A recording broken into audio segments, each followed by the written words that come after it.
സ്വദേശി രാഹുൽ രാജ്, തൃക്കണ്ണമംഗലം സ്വദേശി റെജിൻ ജോസഫ്, ഗാന്ധിമുക്ക് സ്വദേശി വൈശാഖ് എന്നിവരാണ് പിടിയിലായത്.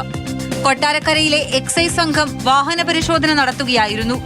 ബൈക്കിലെത്തിയ റെജിൻ ജോസഫിനെ തടഞ്ഞു നിർത്തി പരിശോധിച്ചു. ഇയാളിൽ നിന്ന് രാസലഹരിയായ 4.8 ഗ്രാം മെത്താഫെറ്റമിൻ കണ്ടെടുത്തു.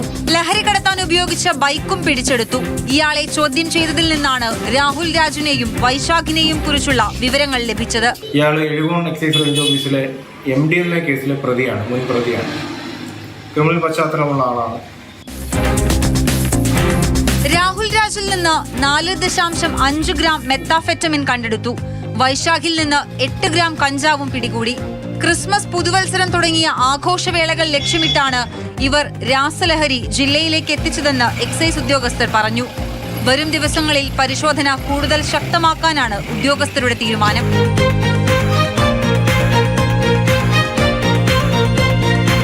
മാതൃഭൂമി ന്യൂസ്, കൊല്ലം.